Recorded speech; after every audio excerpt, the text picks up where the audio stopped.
नेता तेजिंदर पाल सिंह बग्गा की गिरफ्तारी का विवाद अभी थमा नहीं है कि पंजाब की मोहाली पुलिस ने एक गिरफ्तारी का वारंट और जारी कर दिया। इससे विवाद और भी बढ़ने की आशंका जताई जा रही है।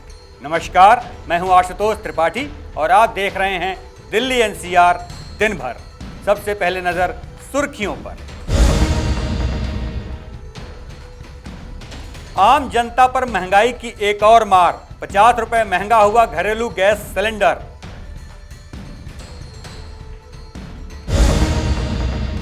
तेजिंदर बग्गा विवाद पर बीजेपी का आक्रामक रुख, सीएम केजरीवाल के घर के बाहर किया प्रदर्शन और नारेबाजी।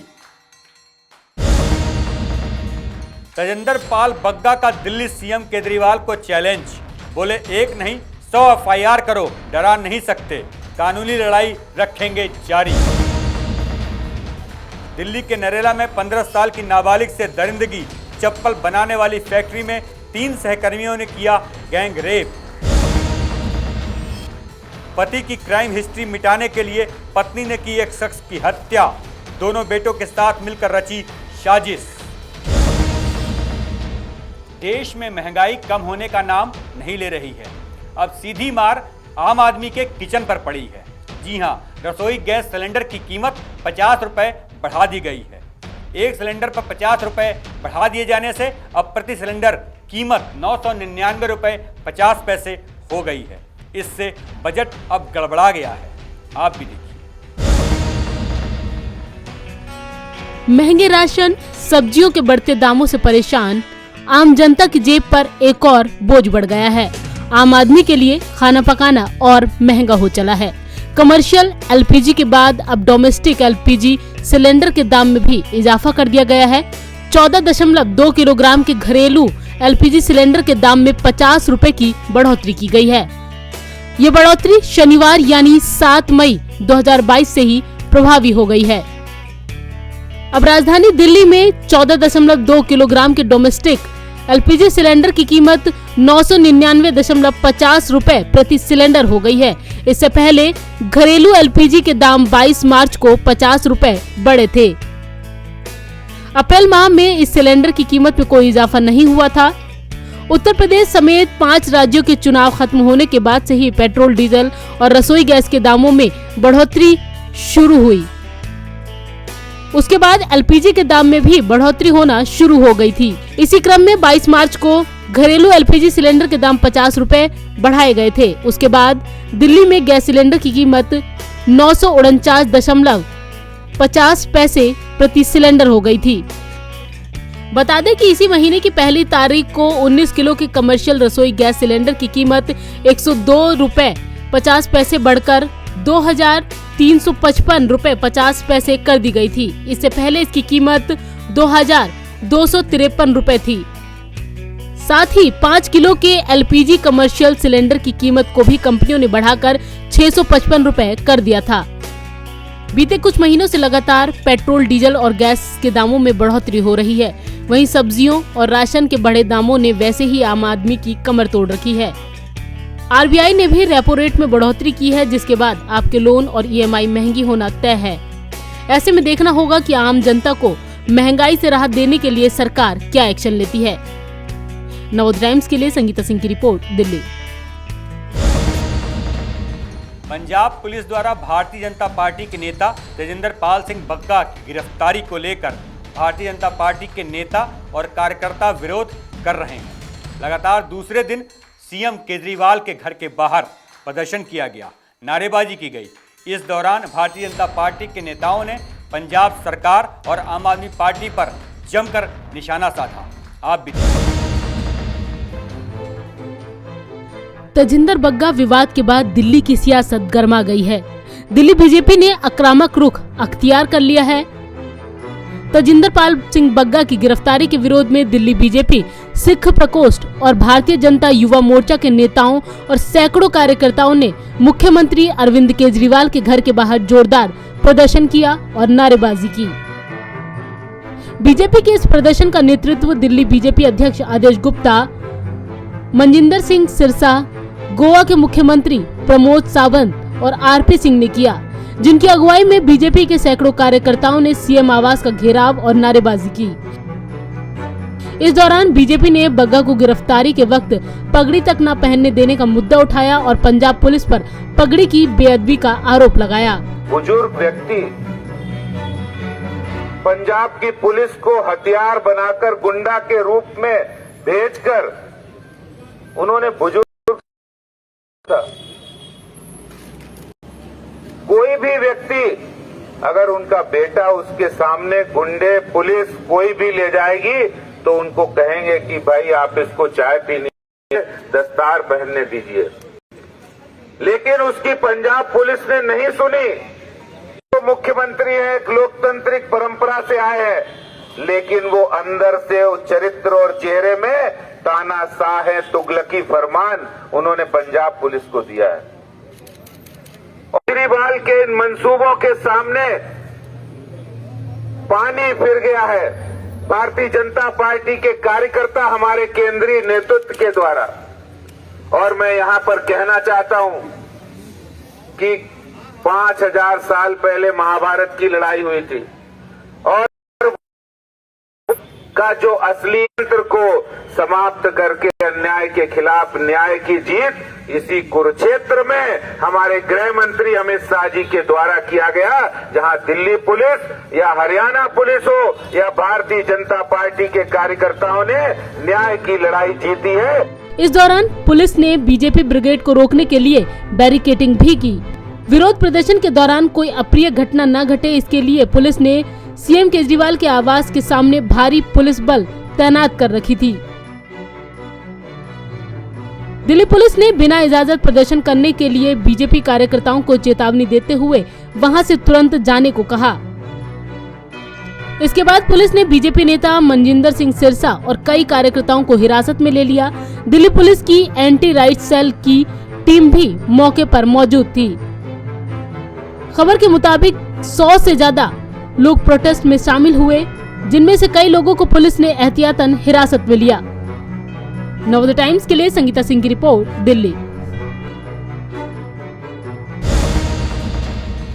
पंजाब पुलिस द्वारा भाजपा नेता तेजिंदर पाल सिंह बग्गा की गिरफ्तारी, फिर दिल्ली पुलिस द्वारा उनको छुड़ा लिए जाने का मामला अभी चल ही रहा है कि पंजाब की मोहाली कोर्ट ने एक और वारंट जारी कर दिया है, जिसमें कहा गया है कि तत्काल बग्गा को गिरफ्तार करके कोर्ट के सामने पेश किया जाए।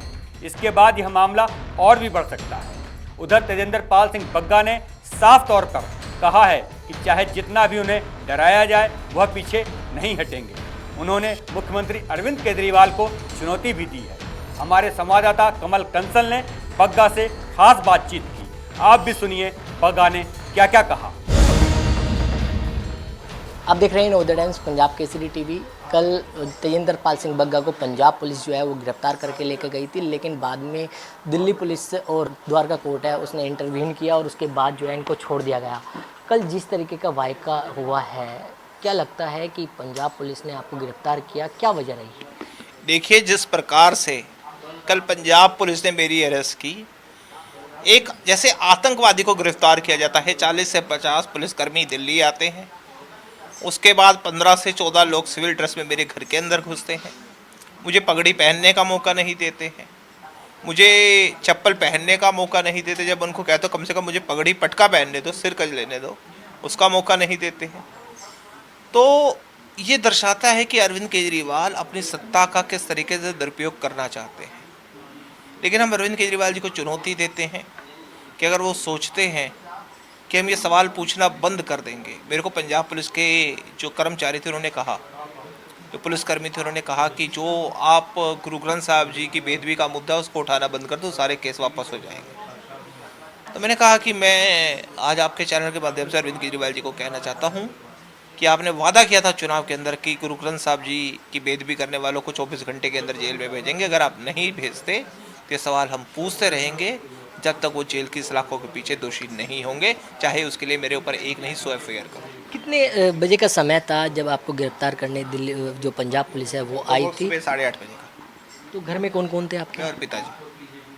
तो क्या आखिर उन्होंने कोई आपको नोटिस सर्व भी किए थे पहले? लगातार 5 नोटिस आए थे और 5 नोटिस का जवाब भी गया था और 2 बारी में मेरे वकील खुद मौजूद थे। क्यों ऐसा किया जा रहा था, क्या वजह रही कि जिस तरीके से आपके ऊपर जो है पहले नोटिस दिए जाते हैं, क्या वजह रही कि क्या आपने बोला था उस समय दिल्ली के मुख्यमंत्री अरविंद केजरीवाल के देखिए, लिए? ऐसा एक टीवी चैनल के ऊपर हम कह रहे थे, जब उन्होंने कहा था कश्मीरी पंडितों का नरसंहार था, झूठी कहानी है, तो मैंने ये कहा था कि कश्मीरी पंडितों के नरसंहार पे जिन्होंने आहत किया है, इसके लिए वो हिंदुओं को माफ़ी मांगे, और अगर वो माफ़ी नहीं मांगते तो हम उनके खिलाफ प्रदर्शन करेंगे और तब तक उनको चैन से जीने नहीं देंगे जब तक वो माफ़ी नहीं मांगते। हमारे प्रदर्शन जारी रहेंगे। तो आगे पीछे का काट लिया, ये कह दिया केजरीवाल को जीने नहीं देंगे और जान से मारने की धमकी का केस लगा दिया। ठीक है, अरविंद केजरीवाल जी पंजाब पुलिस को मिसयूज़ करना चाहते हैं, एक नहीं 100 FIR करें, हम डरने वाले नहीं हैं, रुकने वाले नहीं। आप अकेले नहीं हैं, उसके अलावा नवीन जिंदल, अलका लांबा, कुमार विश्वास, सबके ऊपर जिस तरीके से नवीन जिंदल के ऊपर FIR हुई, कुमार विश्वास जी पे हुई, प्रीति गांधी के ऊपर हुई, कांग्रेस की नेता अलका लांबा भी हुई थी। दर्शक केजरीवाल ये दिखाने की कोशिश कर रहे हैं, अगर हमारी सरकार के खिलाफ बोलोगे हम इसी तरीके से अपना आपको प्रताड़ित करेंगे, आपको आतंकवादियों की तरह गिरफ्तार करेंगे। लेकिन मैं अरविंद जी को कहना चाहता हूँ, हम इससे डरने वाले नहीं हैं, झुकने वाले नहीं हैं। क्या रात में भी कोई बातचीत, जब आपको रास्ते में लेकर जा रहे थे वहाँ भी कोई आपसे पूछताछ की? कि तुम गुरु ग्रंथ साहब जी की बेदबी का मुद्दा उठाना बंद कर दो, कश्मीरी पंडितों के नरसंहार पे जो केजरीवाल वाला मुद्दा वो उठाना बंद कर। क्या कुरुक्षेत्र में जिस तरीके से वहाँ पर आप हरियाणा पुलिस द्वारा रोका गया, वहाँ भी कोई पूछताछ हुई आपके पास? वहाँ क्या बातचीत हुई आखिर पंजाब पुलिस और हरियाणा पुलिस की? पंजाब पुलिस से पूछा कि आपने लोकल थाने में कोई डॉक्यूमेंट प्रोड्यूस किए हैं, क्योंकि दिल्ली पुलिस की कंप्लेन थी कि हमारे यहाँ से बिना सूचना के ऐसे उठाया गया है। तो उन्होंने वो पूछा, वो कोई भी डॉक्यूमेंट दिखाने में असमर्थ थे।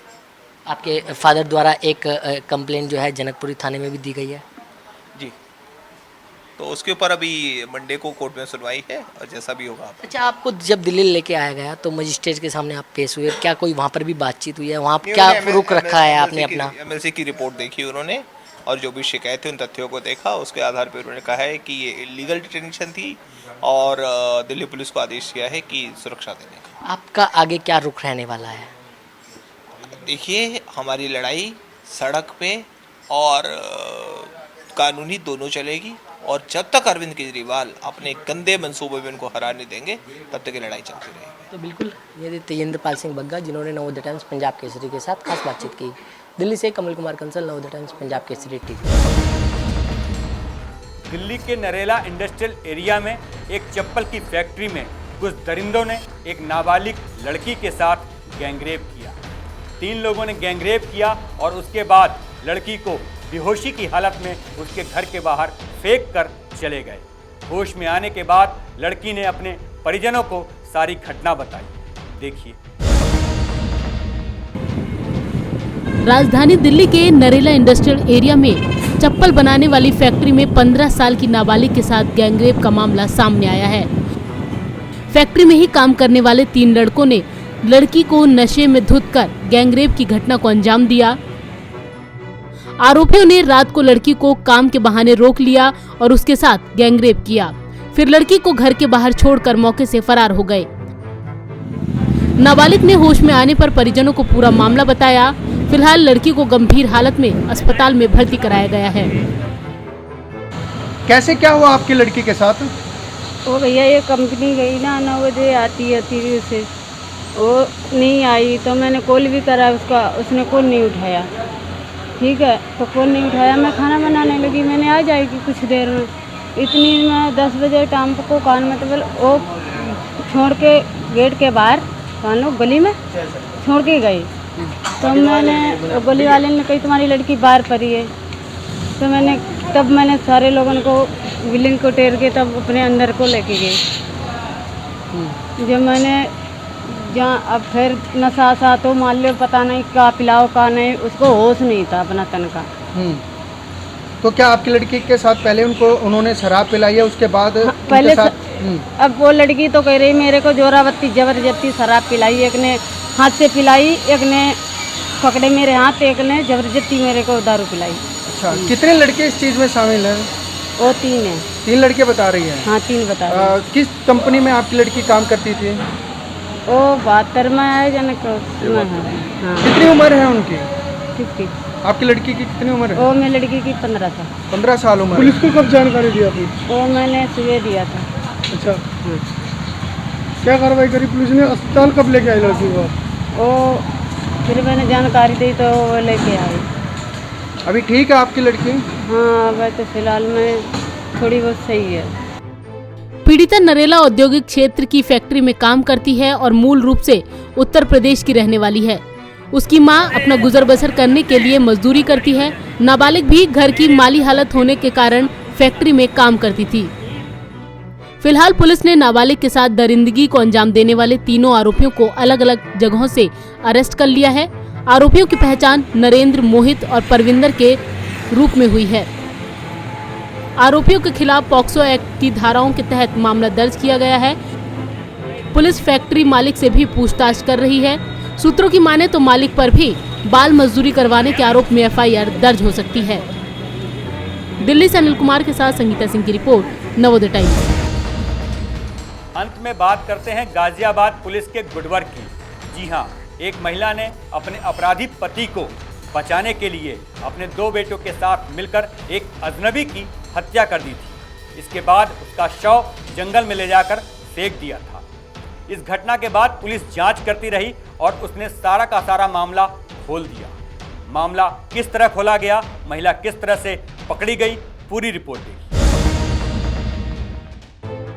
गाजियाबाद पुलिस की गिरफ्त में आई ये वो शातिर महिला है जिसने अपने अपराधी पति को बचाने के लिए अपने दोनों बेटों के साथ मिलकर पुलिस को चकमा देने के लिए षड्यंत्र रचा। अपराधी पति को बचाने के लिए पत्नी ने अपने दोनों बेटों के साथ मिलकर किसी अन्य शख्स की हत्या कर दी और पुलिस को बताया कि मृत शख्स उसका ही पति है। हालांकि निवाड़ी थाना पुलिस ने उसके इन मंसूबों पर पानी फेर दिया। पुलिस ने शक होने पर शव का डीएनए टेस्ट करवाया और पूरा सच सामने आ गया।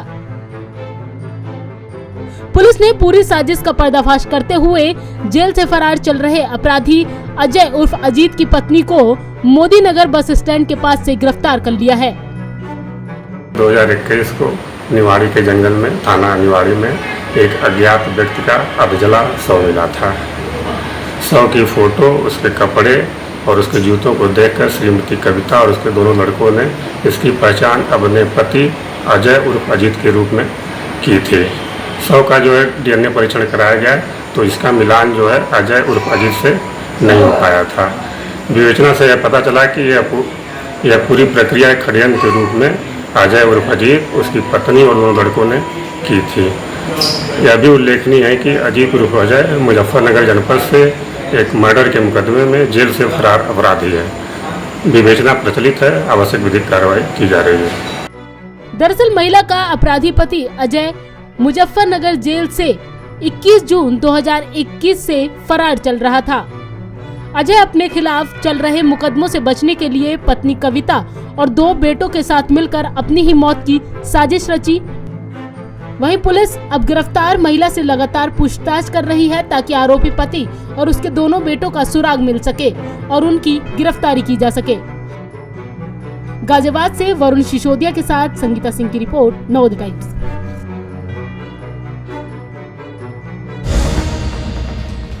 दिल्ली एनसीआर दिन भर में अभी के लिए इतना ही। मुझे दीजिए इजाज़त। अगर आप हमें YouTube पे देख रहे हैं तो सब्सक्राइब करें, अगर Facebook पे देख रहे हैं तो लाइक करें। नमस्कार।